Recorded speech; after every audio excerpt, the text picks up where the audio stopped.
welcome to Make Your Passion Pay. I'm Luann Beekler, creator of the Make Your Passion Pay Playbook, your host and guide on this exciting journey to building joyful and successful work environments. Known as the Little Spark, I've helped countless individuals and businesses ignite their potential through transformational coaching, creating thriving businesses and joyful workplaces.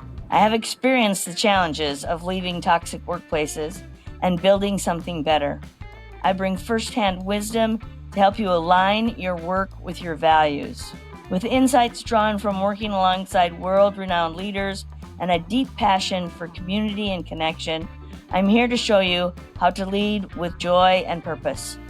Let's dive into today's episode and start making your passion pay.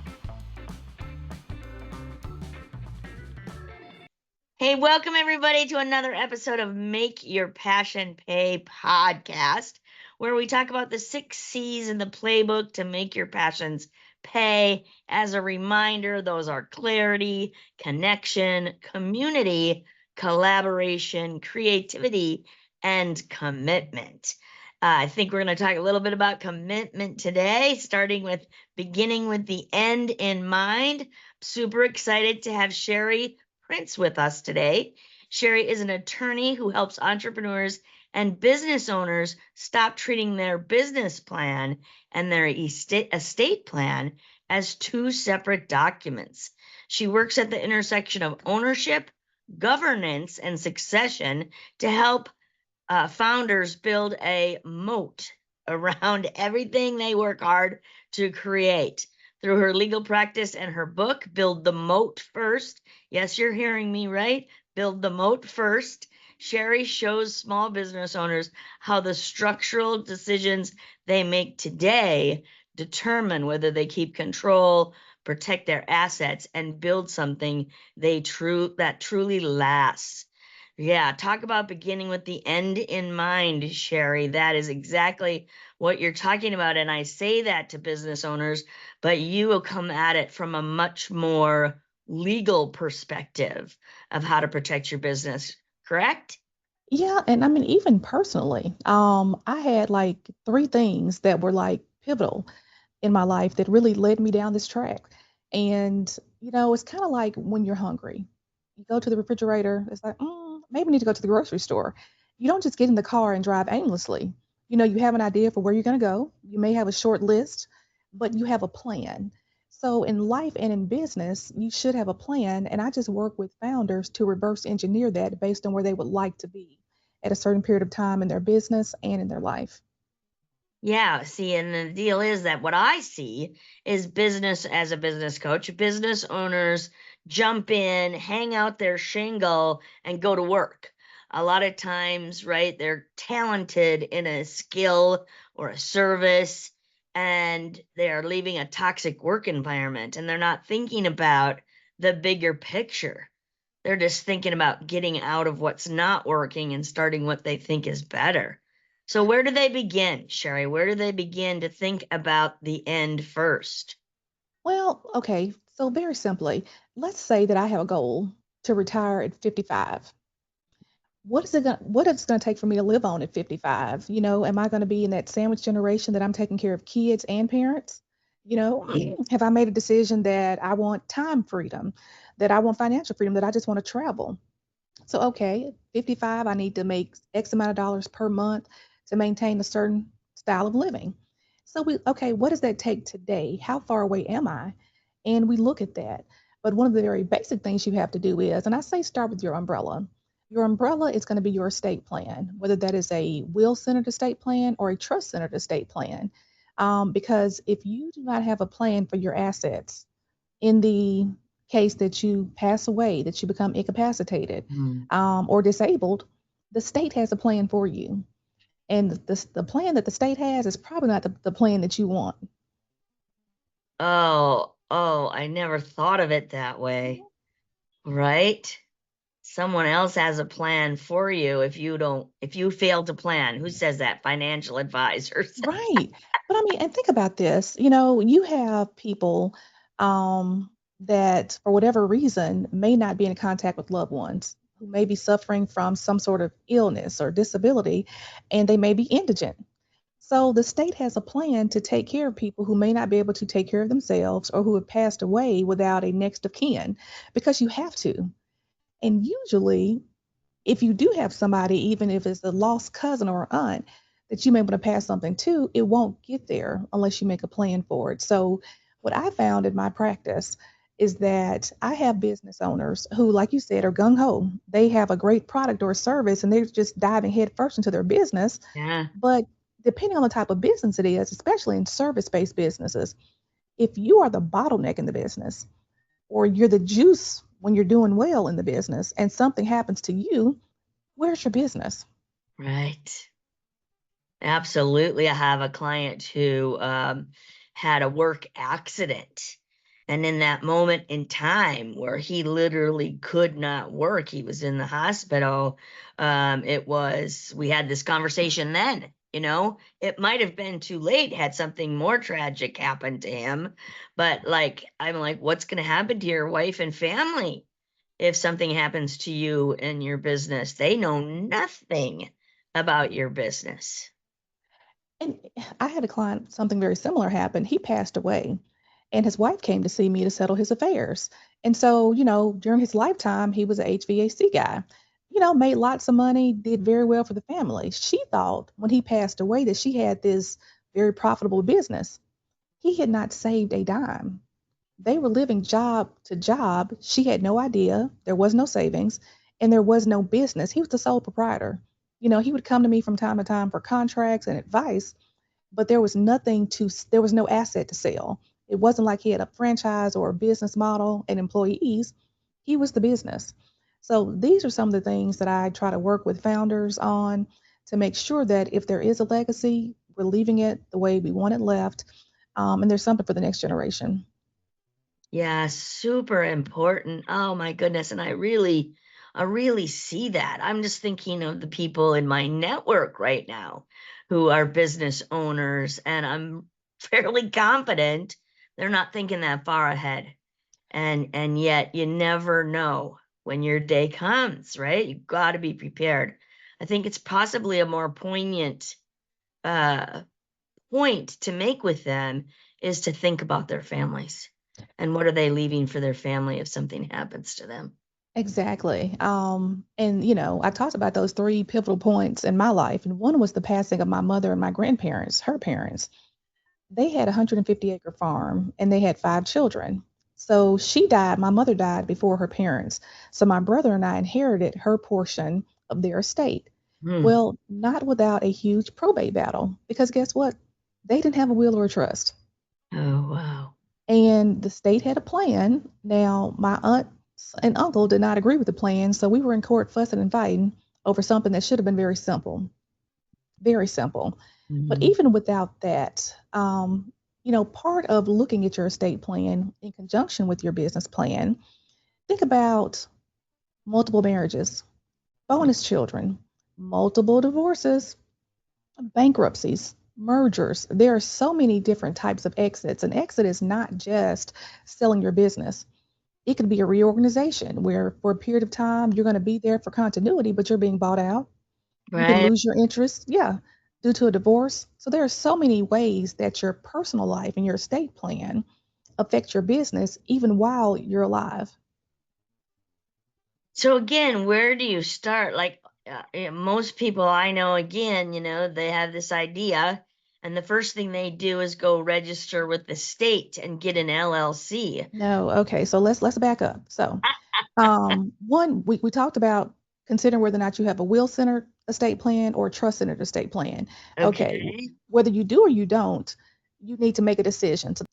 So the very first thing that you would want to do is determine whether or not you have a will or a trust, because that's going to let us know what type of estate plan you have. Now, if you do not have a will or a trust, that's okay. Before you ever call your attorney, you want to go ahead and pull out all of your investment accounts, your bank accounts. Look at who your transfer on death beneficiaries are, your payable on death beneficiaries. Those are things you can do without a financial advisor, an accountant, or an attorney. And you Right. want to make Life Yeah. insurance too, right? Oh, life insurance as well, because life insurance automatically passes outside of probate, but you don't want to have wife number one as a beneficiary if you're on wife number three. So, Right. these are some things you can do before you ever start your estate planning. And so once you have done those things, and even Luann, in some states, you can go to your tax collector's office and name who you like to have your vehicles when you pass away. And Mm. so those do not have to go through probate. And I am a huge advocate for a trust instead of a will. Because now, even though I'm an attorney, if someone wants to pay me will and then they want their kids to pay me to probate the will and they're gone on glory, I'll do it. But I tell them, why not get a trust? So at the time you pass away, your family is just having your homegoing ceremony, and the continuity of the transfer of the assets is not a concern at that time because they're just celebrating your life. So So that's the very what is a trust versus a will, and what does it take to have a trust? I always think now, of people with lots of money having a trust, not no, just the average person. and there's so many different types of trust. Now, if you are someone who is considered to have a high net worth, a lot of them have more than one trust. So when we talk about trust, plural, there's not just one type of trust. It's like, Snickers. I mean, sneakers. You got Nike, you got Reebok, you got Adidas. I mean, Hoka's, everything. So there are so many different types of trust, but you do not have to be a high net worth individual. It's all about protection, building a moat around what you have.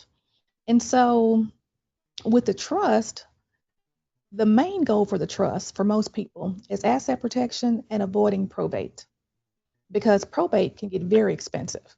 And with a will, if you try to contest the will, oh my gosh, there are so many things that can be undone. But with a trust, if it's structured properly, you pay the initial fee, which is going to definitely be more than a will, but over time, it's definitely not going to be. So that's what how a trust is a little bit different, and a trust is more private. With a will, you actually go file that in the county courthouse, Yeah. and so that's public record. Do you want everybody knowing what you're leaving to your family?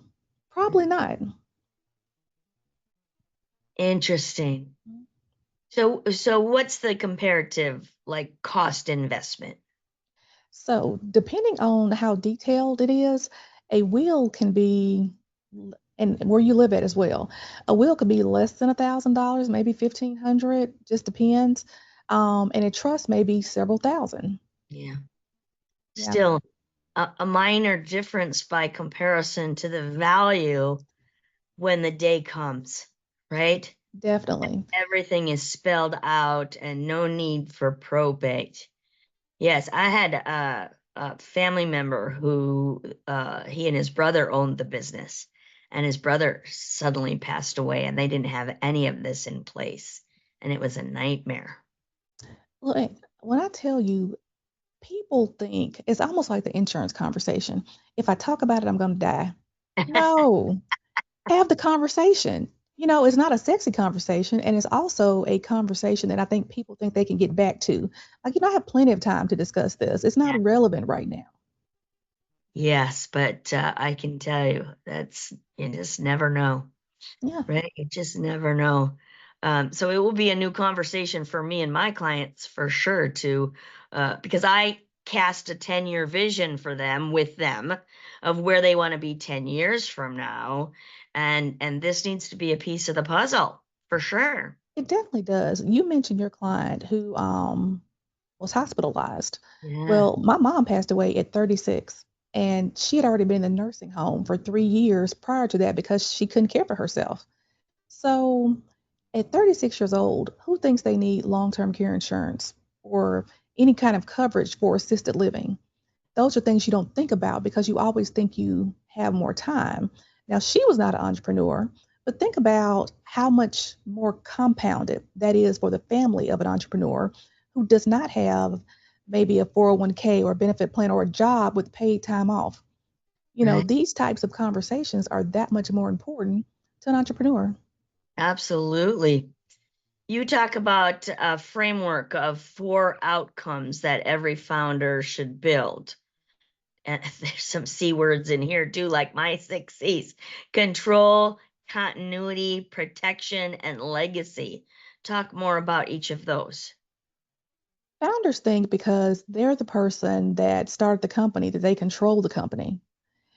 If you do not have the proper formalities for your company, you can lose control of that company depending on the type of entity you have. If you do not regulate governance of that company, a creditor can literally come in and become a receiver for your company. So, yes, you start the company, it may have your name, but if you're not doing the things that you're supposed to do, you can lose control. So, when we talk about the four outcomes, we talk about things that can affect your control of the business that you gave birth to. Continuity is the ability of the business to continue to operate in the event that you have one of these outcomes: Major incapacity, options. Yeah. death, or disability. Yeah.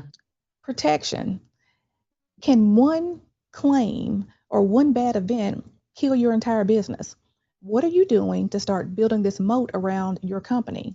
Now, and the moat is not a physical moat, like, when you used to have Yeah. see movies with castles and stuff. No, it's your paperwork, it's your governance, it's your SOPs, your risk management in your company. And finally, legacy.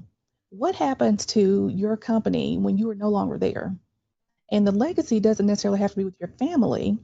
What's going to happen to the shareholders, the investors, your clients, all those people that have a vested interest in your company. So those are the four things that we look at every time, I work with clients and we approach these outcomes and what they look like. So back to the LLC comment, right? I mean, we believe as business owners that is our protection. It says, I own this business. But you're saying the LLC really is not much protection at all. Think about what an LLC is. It is a limited liability company. Okay. It is registered in the state that you live in. Okay. And if you don't even file your annual reports and do those things, what do? They administratively dissolve you. And so you can have creditors who can come in and do what's called piercing the corporate veil and reach into your personal pockets if you're not doing the things that you're supposed to do. So when we look at control, the control is, I hate to say, an illusion, but it is an illusion if you do not prop yourself up with the proper safeguards and the formalities. Oh my goodness. It seems overwhelming. Well, hey, Luann, here's the good news. Yeah. You don't have to know it all. You just need to know who to call. And one thing that I stress to my clients is you need to have a money team. Your Money team. money team. I Those are love your that. Yeah, those are your strategic advisors. And believe it or not, these are not new people that you have to go look up, online. If you are already in business, you should have established minimally a checking account, okay? Right. So find you a personal banker at the bank that you're already using that can help you grow your company and build a relationship with. If you have a house, a car, an apartment, anything, you're probably paying an insurance premium, okay? Now, all insurance agents are not created equal, Mm, but whoever you're currently working with, see what types of products they offer and do they fit your business and your life, and you can grow, this person or another agent in your, on your money team, right. okay? Your tax person. Now, most people have a tax preparer. That person is looking in the review window and just providing you with a report of the activity from the previous calendar year. You need a tax planner. So now is the time that you start asking this person questions and see if they're qualified to do planning so that you don't have this huge tax bill when the year comes up. That Right. person's on your money team. So do you see that they're all other. Already here. Yeah, they're already there, but you have to put them together. Right. So I'm like the quarterback for your money team, okay? I work with your existing accountant, attorney, CPA, and I help them run plays so that they're no longer working in silos, but I'm putting them on the same page. And we're all working together and trying to get this done for you. I love that. I love that. Find yourself a quarterback for the money team. Yes. One of my accountants in historically when I started my business said you need a board of advisors is what she called it. Yeah. And people that are in areas that you're not an expert in. and get them together. And they're not people that, I mean, you're typically paying your insurance agent and the others, right? But she even said, you can find people who are in those fields who just care and will give you advice. But certainly, if you've got a business, you need to have a money team that understands the legacy picture, right? Which Definitely. which Now, means you as a business owner need to be able to articulate what that legacy looks like, what you want it to look like, which there comes back to the work that I do in helping people create that vision of their future and what they want it to look like. And really, I ask them to dream big, right? And put that out there, and then find the right people to help you get there. and you said it best earlier about people that are busy working in their business, okay? So if you're so busy working in your business, you're talking to these people at different times. They're not hearing what you just told the other person, but they need to hear it. So I help people get together minimally once a year, but we try to get together once a quarter on Zoom. And it's almost like your board of directors meeting or your board of advisors meeting. Right. And Exactly. everybody, yeah, they're on the same page. And when there's this synergy, and like, oh yeah, so you're working on that for Luann? Okay, well, I'm working on this for her. Well, let me give you this information, and this is going to help you do that. And so you see how much faster you can go because Sure. now everybody's on the same page. Sure. Absolutely. Excellent advice. So, you also talk about how the culture of your company plays a role in your legacy. Talk more about that. I'm big on culture in my work with people. So think about this. If you have a culture where people are protective of leadership and they are respectful of leadership, they are more likely to defend leadership. So the way that you build out your teams, the way that you select your employees, and one example that I love is the Chick-fil-A model. S. Mm, Truett Cathy created Chick-fil-A, and he created it as a Christian company, and to this day they're still closed on Sunday. And when you go through the drive-through, you visit one of the locations, they have done a great job with greeting you. And there's just, in my opinion, a certain feel of happiness and joy when you're there. And when they say, my pleasure, it's like, I kind of believe they're excited about being here. yeah, And even with the benefits, they have benefits to help you go through college, scholarships, they have fair wages, insurance, and it's all about family. So, when you're building a culture that supports family, that supports positive values, and they don't have to necessarily be Christian values, but positive ideals, sure. those are the types of cultures that people rally to and rally around. And when you talk about a moat, think about those employees, almost envision them standing in front of your castle and, as your moat to protect your company. Ah, So, if there are things that need to happen in terms of training, retention, or even things that are bad that are on the horizon, employees in a positive culture are more likely to be reactive I'm sorry, to be proactive instead of reactive as those things happen and protect the company. So that's also part of your mode. It's not all just legal documents. right. Yeah, thinking about that client who was hospitalized and literally it was a question of could the team run without him, Mhm. right? And you have to have your team be able to run without you. You And must. really that's the freedom that business owners are asking for when they start a business and then they forget to build it, I think, right? And really because it's like their baby and they hold on too tight. Think about Jeff Bezos. He probably has forgotten the address to Amazon's headquarters. Every time I see him, he's out vacationing somewhere. And I love it. I mean, I love it. But he has built a company. You always see that meme of him in his garage selling books out of his garage Yeah. with Amazon spray painted, I think, on the wall or something. But now he's built in that freedom. He's hired competent people. They have systems. One of the best logistics chains ever in Ever. term, yeah, ever. And Yeah. so he doesn't have to be there every day. Yeah. Yeah. That's the ultimate goal, right? That's It the is. ultimate goal is to build that. And I believe too, if you want to pass that on to someone else and continue the look and feel of the company, like a Chick-fil-A, right? Mhm. That your team has to be fully engaged in a culture, that they can carry forward. You have to have that buy-in, but there's going to have to be, the respect, the care, and putting together things that are family friendly, human friendly. Right. There are some places people wake up every day and hate to go to work. Could you imagine? Just hating, but out of necessity, I got to go to this place. So when the culture is positive, I Yeah. think you get much better outcomes. Yes. So you have a book coming out, as do I. Mine's about joyful workplaces, which is just what we're talking about creating. And yours is about building the moat around your business. It's about building the moat. And I'm so excited. It's my first book. And it's not a legal manual. People think because I'm an attorney, it has all this legal jargon. No, there's some very practical things you can do, like the same day you start reading. Like we start out with the baby steps. Like, hey, have you considered this? We talked here about beneficiary designations and things you can do for free. Yeah. So, yeah, and you can read the book in a weekend.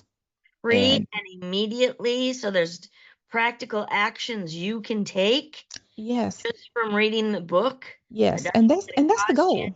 And then it's going to give you the mindset of how to bring together your money team, right? Yes. Mhm. And have them help you build the legacy that is in your heart. That's Well, really and we have questions because I believe in interviewing people. I talk to folks for a living. So, um, sometimes you don't know exactly what to ask someone. You think because okay, she's a nurse or he's a doctor, he can fix everything. Well, no, he's an oncologist. I stumped my toe. I don't need him. I need somebody else. right. So I have practical questions for your money team to make sure that they're aligned with what you need them to be aligned with for your business. Right. So some helpful things in there. Absolutely. Absolutely. So you have a podcast too. You talk for a living. You I have a talk. podcast in addition. Tell Yeah. us about your podcast. The podcast is the Play Big Faster podcast. And, I call the folks who listen the disruptors because we are always trying to find ways to disrupt business and find innovative ways to grow and scale. And each episode, we hope you walk away with something actionable that you can do, kind of like the book where, okay, you listen to one episode, man, I learned this. I'm going to go implement it right now. And so that's the goal. And it's really targeted for early founders with under 250 employees. But I think anyone who's interested in entrepreneurship could get something from every episode. Awesome. Excellent. Play bigger, faster. Play Big Faster Play big, podcast. faster podcast. We'll of course make sure it's in the show notes along with her links to social media. The book will be released or for pre-sale in August, this should be released as well, this Yeah. podcast. And so it should be available when you hear this. And so look for Build the Moat First. Build them up. Build your culture, build a money team, and build a team of employees that got your back. Yes. And buy-in into that culture is so important. All of this is so important, Scherrie. So thank you so much. I really encourage my listeners to also listen to your podcast. So be sure and do that. She has valuable, valuable content to share with you. I'm teaching people how to make money, live in their passion, and Sherrie's going to teach you how to protect that which you build. Thank you so much for having me. Everybody, go out and live your passion and protect your money and what you're building. Have a great day.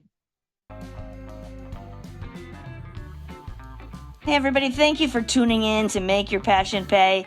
If today's episode inspired you, I'd love for you to subscribe, leave a rating, and share your thoughts in a review. Every listener makes a difference in spreading this mission of joy and purpose. Want to take the next step? Share this episode with your friends, colleagues, or anyone looking to build a thriving, values-driven workplace. Together, we can create communities where passion fuels success. Until next time, remember, when you lead with joy, you inspire greatness. Let's keep making your passion pay.